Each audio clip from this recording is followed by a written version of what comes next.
frozen when heaven extinguished the pyre. But one spark is enough to reignite a revolution.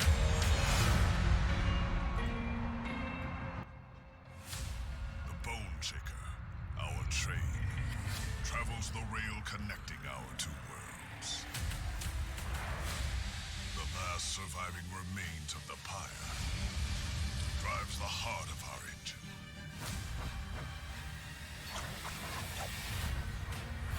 The gilded wing will stop at nothing to destroy it. But the champions of hell will defend what's ours. Because if we don't, there will be nothing left to defend.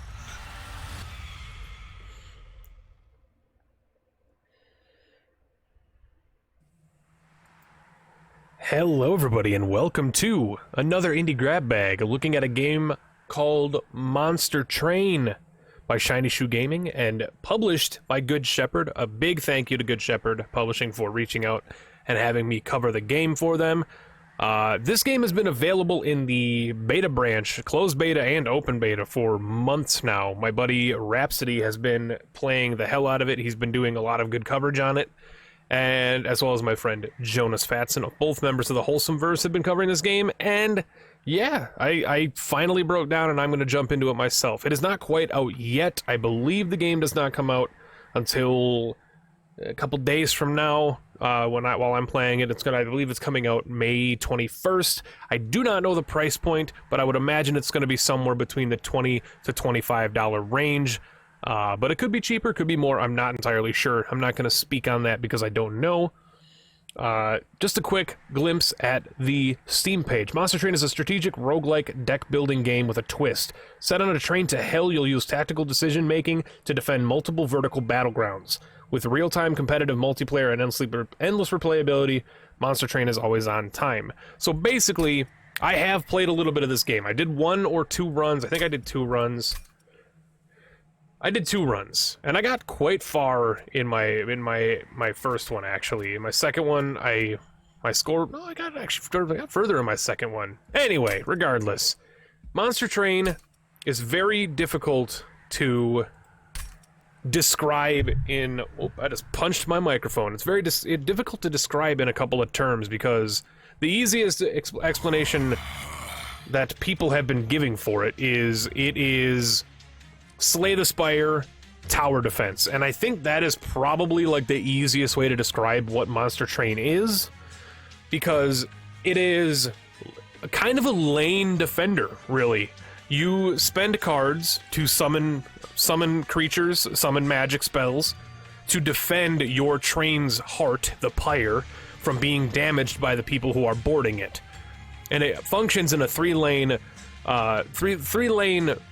like combat scenario, and I'll get into that. Each battle has a boss, and then there's obviously upgrades, artifacts, all kinds of the roguelike stuff that we're familiar to now. As I started out, I only had the 2 first classes unlocked. Game is extremely loud, by the way. Game is extremely loud. Let's turn this down.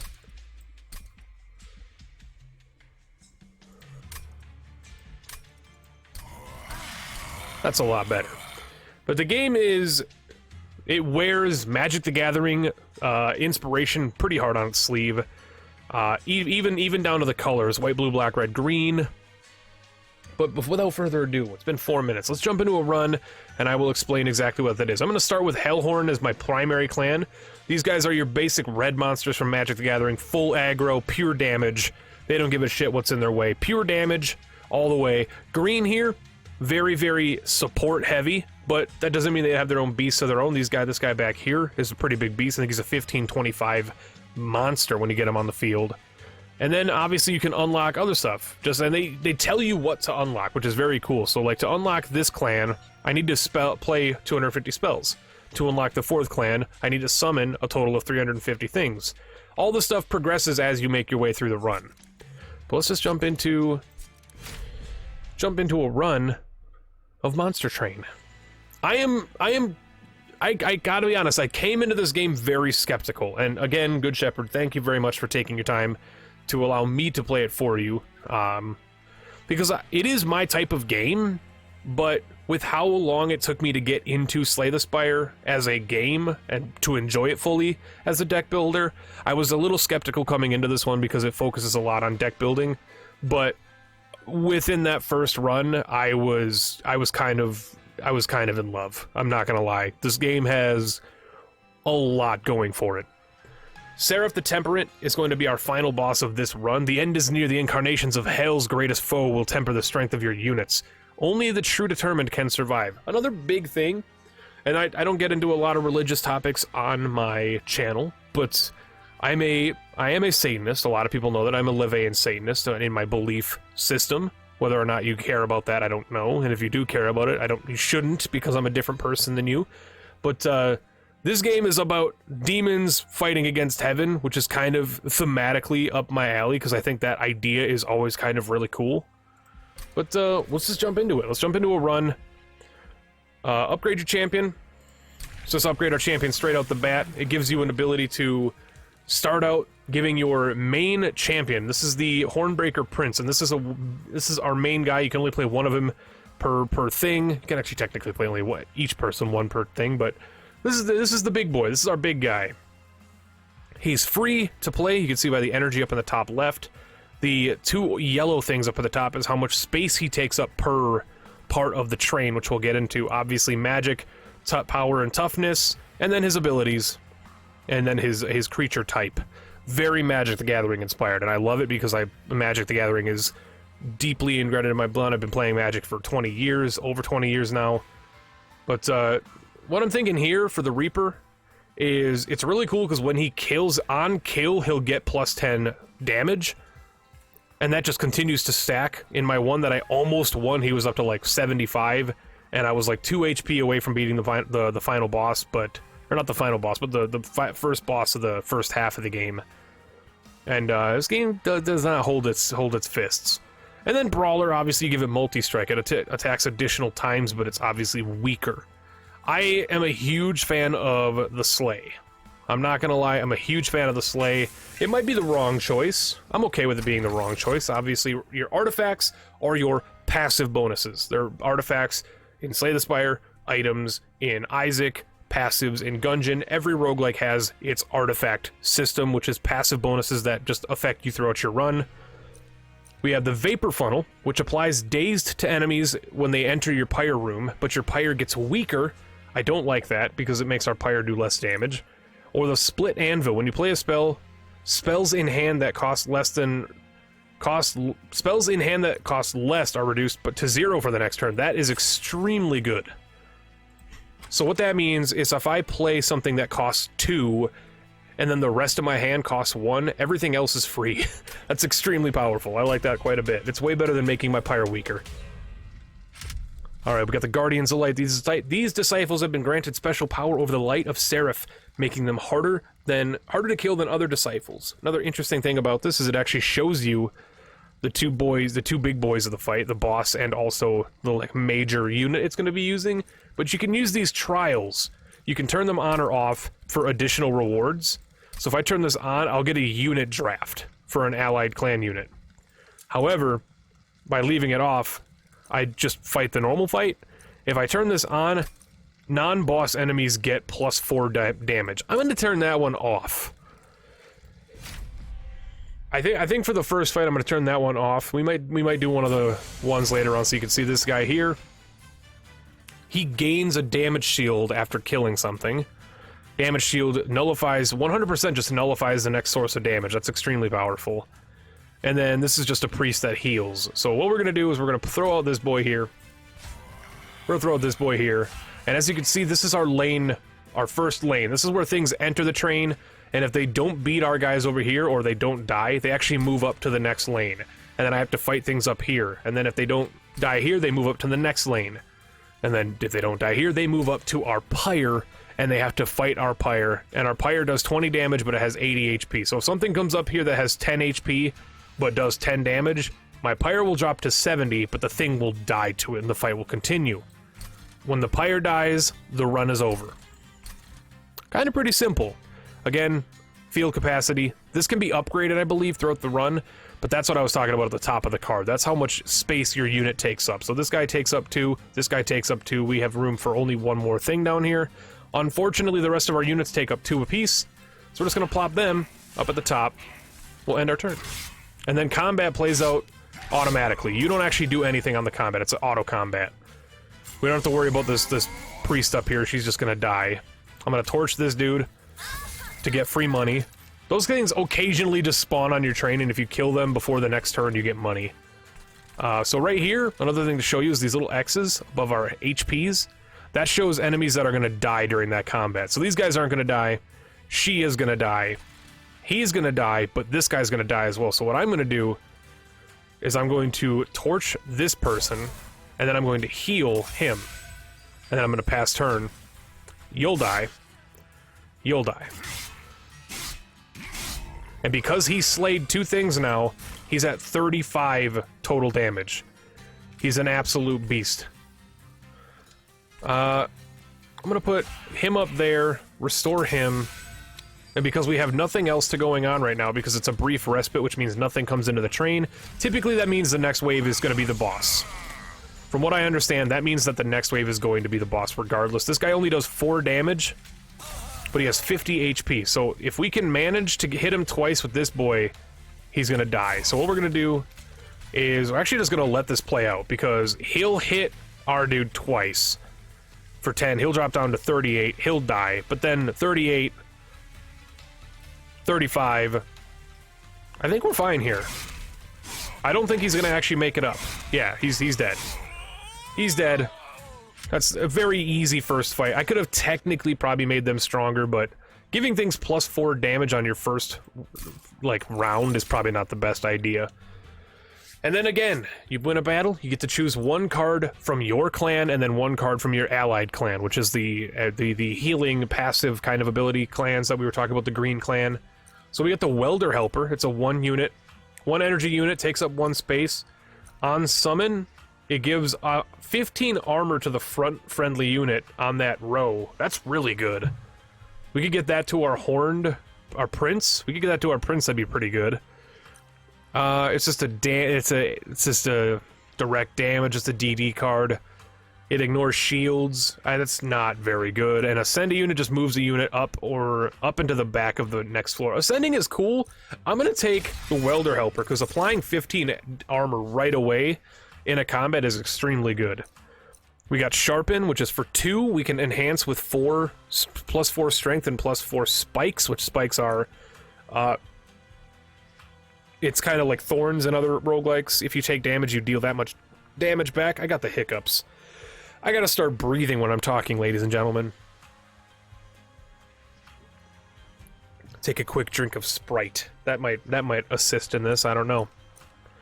We've got a 0 cost 5 damage plus draw. That's extremely good. It might only deal to the front enemy unit, but 0 cost draw is almost always going to be my first choice. But I don't know what this card is. I've never seen it before. It's a 1 cost restoration detonation. Restore 10 health to a friendly unit. Deal damage to the front enemy unit equal to 4 times the amount healed. That's pretty good. But there's no reason to take... There's no reason to not take a free draw. And then you get to choose your path. So here you get to forge new spells and gain new powers. Free money over here. Or you get to go to the store for your units to get upgraded. And then get an Awoken unit. I'm gonna take that path because I'm full aggro. I'm playing Hellforged. I'm going full aggro. We get Battlestone. We can infuse our members, our units, with abilities. So, like if I take Battlestone here, I could put this, and you can put up to 2 to start. You can upgrade these later, but to start you could put 2 of these on your dudes. So this will give them +4, +6, which could make one of our train stewards pretty powerful. However, Large Stone, upgrade a unit with 1 plus size, +10, +15. I'm gonna do that just so we can get 1 beefy guy. We got 80 left over. We could re-roll and hope for something better to come out of this, but I'm gonna honestly give... I'm gonna give him a little more sauce. I'm I'm gonna give him a little more sauce, and I'm honestly just gonna give Rage to... I'm not gonna give Rage. I'm gonna actually save my money here. In fact, I'm gonna purge a basic Restore from my deck. I think that's a smart move. I'm gonna purge a basic Restore from my deck so I can keep my cards down. As you would in a Slay the Spire, of course. Gain an Awoken unit. Now we can get an Awoken unit, which is one of those big green boys. You get the Thorned Hollow. For 1, he takes up 3. On summon, he gains 50 max health. And then he rejuvenates... No, wait.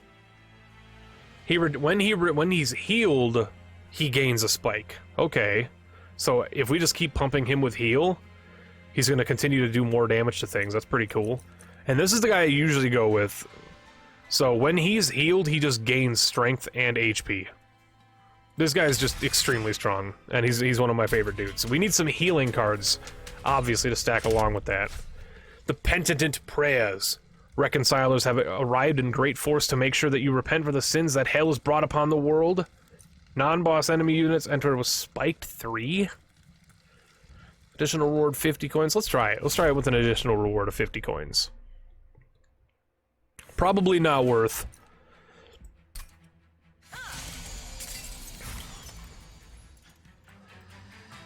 So let's actually... These guys are pretty weak. I'm going to put this guy down here, and I'm going to put... put him in front. And I'm going to get our Train Steward up top just to kind of assist up there. So now you're going to go up top. We got a purge. Oh boy.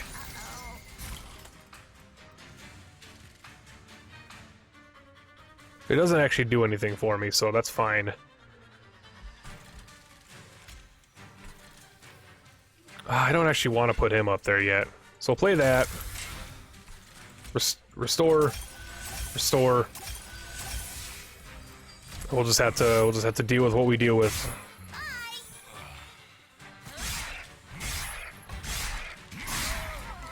So we lost our prince. That's unfortunate. But now we got our steward that we can put... Oh, we can't because we increased his size. That's right. Well, we can put another steward up here. We can put our big boy up top. Honestly. Then we'll play that. I wish I could have healed him on that turn, but... Now we got boss fight. So he's regenning. This guy's got 90 HP. But kill him. I'm gonna sting. Heal.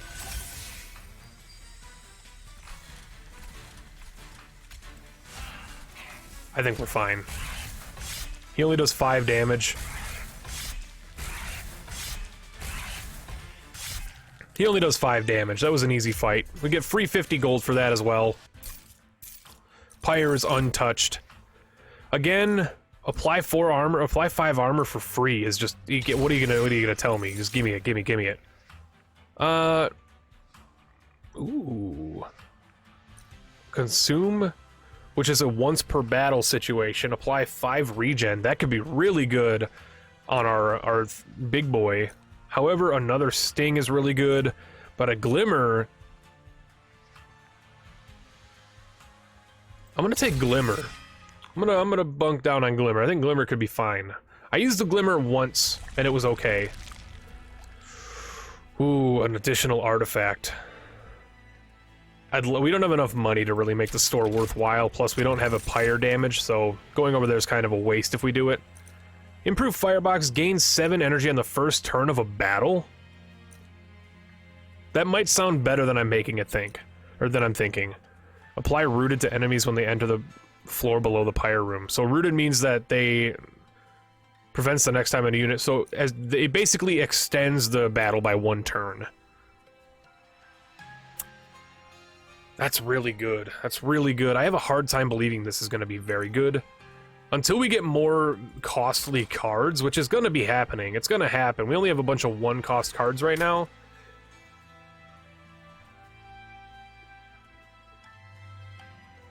Besides that, anything that we play that's 2 or more is going to be dropped down to 0 anyway. So with this, we really don't need more mana. I'm going to take the Root Split Mask. I think that's fine. Okay, so here's the thing. I knew he was going to be coming. This guy is so good. This is the dude that almost won me my first run, but I'm actually not going to take him this time. I think I'm going to take the Horned Warrior this time.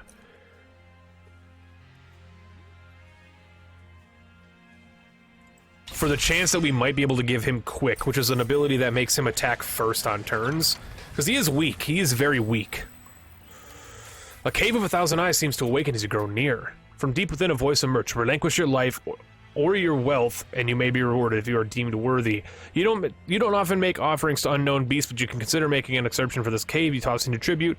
Offer wealth, 10% chance to gain an artifact. Offer life, 10% chance to gain an artifact. Yeah.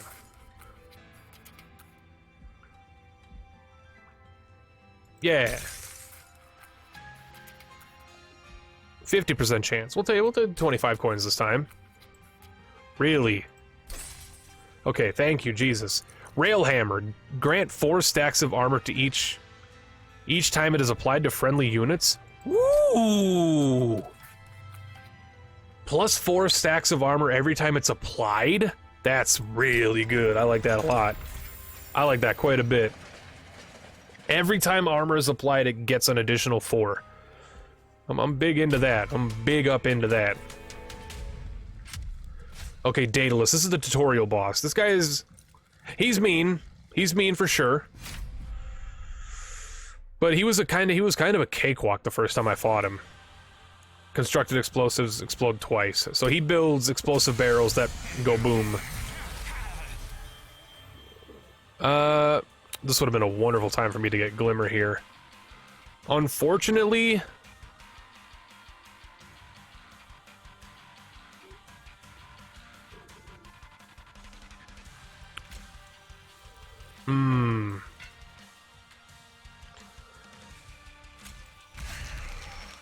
See, I don't understand. On summon, he's supposed to gain 40% max life, but he doesn't, and I don't understand that.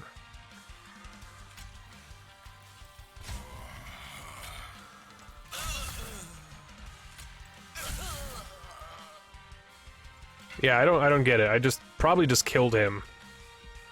I think I just killed everybody. Man, that was like... How does that card even work? Hold on, how does that card even work? On summon, gain 40 max health. But he doesn't. He still comes out with... Oh, it's 40 max health, which means he can be healed up to 55. Oh, Jesus Christ. Well, there you go. That's unfortunate, isn't it?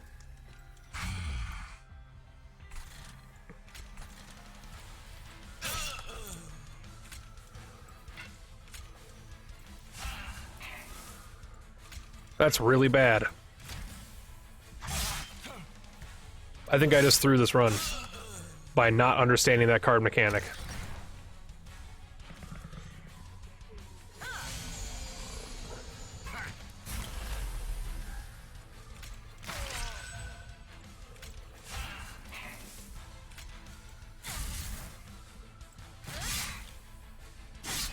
We don't have the creatures to make this battle work. We definitely don't now.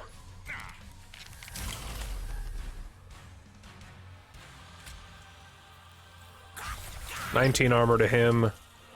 9 additional armor to him.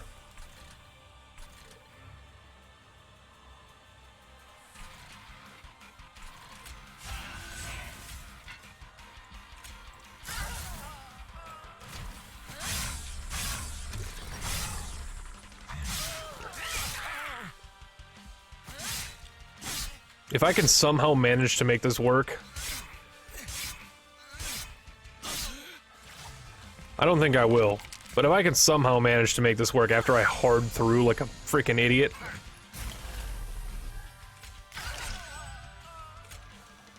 Hold on, let me wait on that for a second. I got 2 mana, 5 damage to the front leader. Just Kill. Heal. Kill.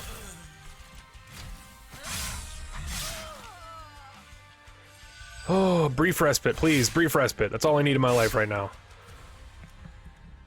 Final wave. Okay, so we didn't get a brief respite. That's terrifying.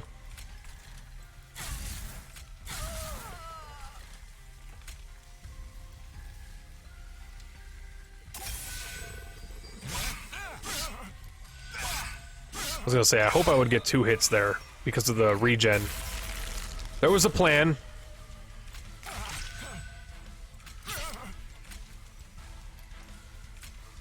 You hit him. And then I guess give him regen.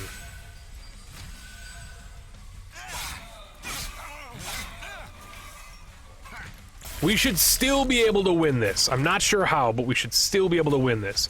Fortify, Sting, Train Steward, Bomb, Bomb. We are not going to win this. I just threw so hard.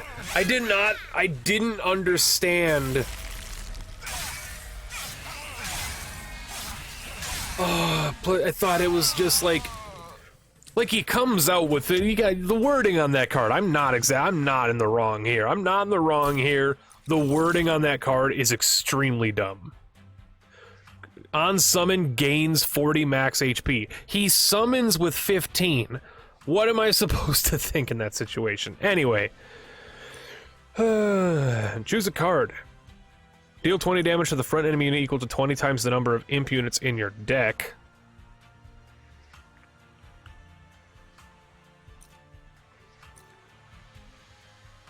Yeah, we'll take that. We'll just add some imps to our deck then. Husk Hermit, sweep, attack all enemy units. Okay. Consumer of Crowns. Cost -3 per imp in play.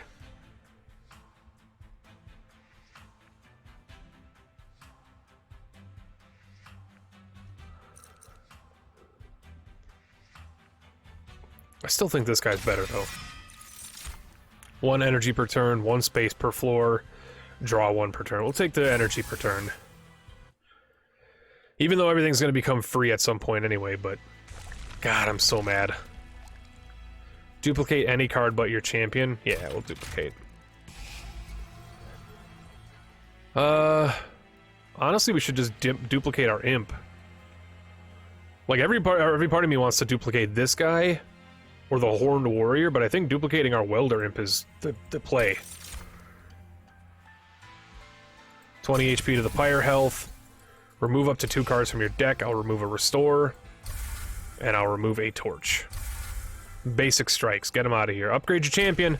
Here we go. We beat the first boss.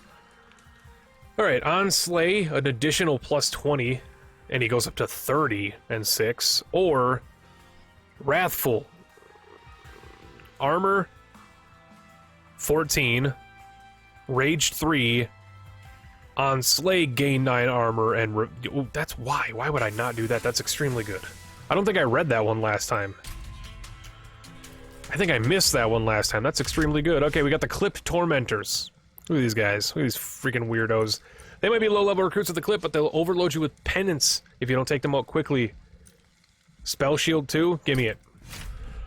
I don't think we do a lot of spells, so that's fine. We have Glimmer, but Glimmer does 2 damage. That's not that bad. Absorbs the next spell damage? Yeah, that's not terrible. Go full melee. Full melee, let's beat it. Let's beast it. Beast mode. Okay, this guy gains 40 max HP. Okay, let's play him in front, him in back.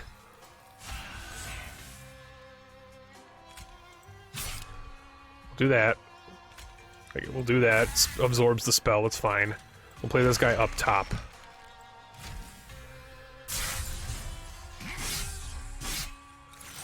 Wow, that actually... Oh, he had a lot of shield. That's what it was up there. I did not know he had a lot of shield there. That's my bad. Okay. Get rid of that. Kill it. Oh, no, I messed that up. That's my bad. I'm throwing so hard right now, dudes.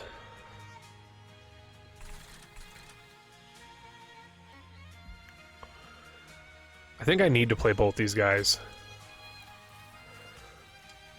Play him in back, and play him up top. I should have regened, but I'll take the 75 gold over a little HP. Just don't throw. Just don't throw. That's all we need to do. Just don't throw. We need this guy to start killing things is the problem. He needs to kill stuff for his armor to go up. And this is not how you do it. You don't give me weak enemies. I need my welder dude to come out, please.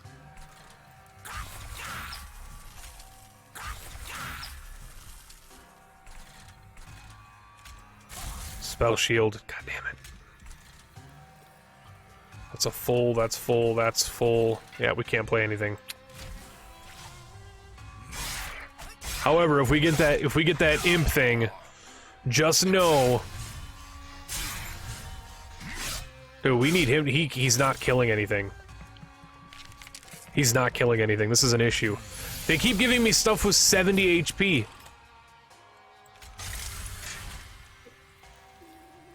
If I play in 9 armor, is he still dead? He is. So I have to heal him. And spell shield. Maybe spell shield was a bad idea. I still think we're fine. We might not be fine anymore.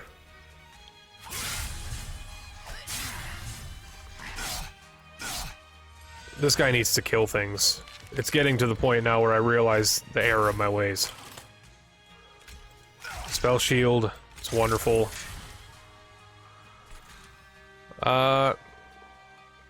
Honestly, let's play Train Steward here so that he doesn't take all the brunt of the damage. And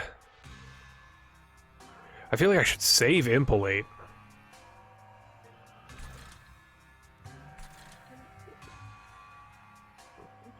He's gonna die, but no one else is gonna die. I feel like I absolutely have to save it.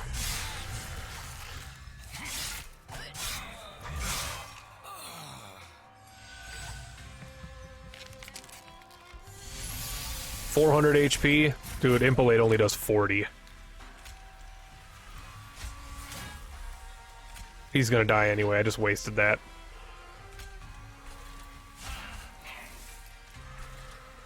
Oh, the throws. The throws are unbelievable right now. Give him regen.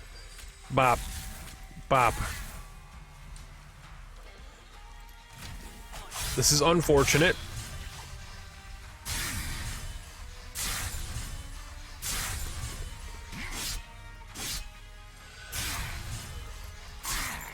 Wow, okay. So I realize the errors of my ways. It's gonna be a lot to learn. Trust me, if you're expecting good gameplay in a deck builder, I'm not the person to watch. If you're expecting someone to learn and have a good time, that's me.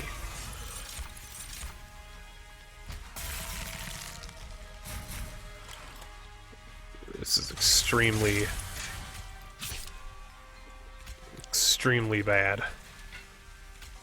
Give him regen, I guess, like...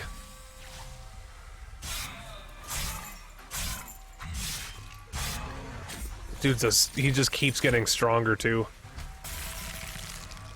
Spell shield was a bad idea, but I think we were fucked. I think we were fucked from the start of this anyway, and we cannot get Impolation or whatever it is. So, yeah, we're beyond dead at this point.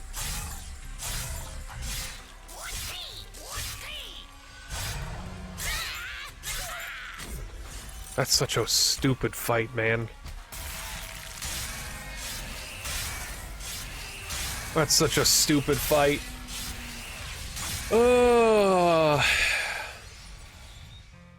I will say, and this is not just salt, I will say, my first run was ended by, like, possibly the most unbalanced, overpowered piece of garbage I've ever seen in a game before. His first units he spawned was, like, 110 HP, and he gained 15 armor anytime anything on the field died. And I'm like, that shouldn't be allowed. That's broken as hell, and, like, basically requires you to build around it ahead of time, expecting that that's going to be the fight. which it's not gonna guarantee that that's gonna be the fight. But anyway, that's Monster Train. I hope you guys enjoyed it. I want to play more of this game. Just know that I'm bad at it, and I'm gonna get better, hopefully, through the time I play it. That's kind of the expectation of a gamer, is you don't open a game and are automatically a god at it. I do think there's some serious balance issues.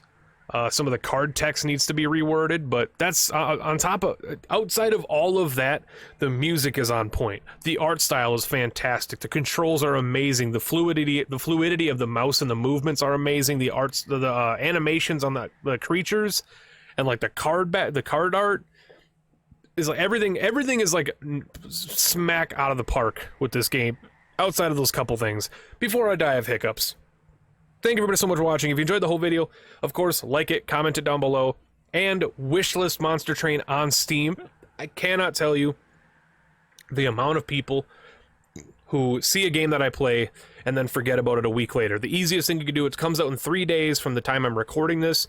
Wishlist it on Steam so that you get notified as soon as it's out, and you can pick it up yourself if you're interested in this game. Again, thank you Good Shepherd for the opportunity to play it.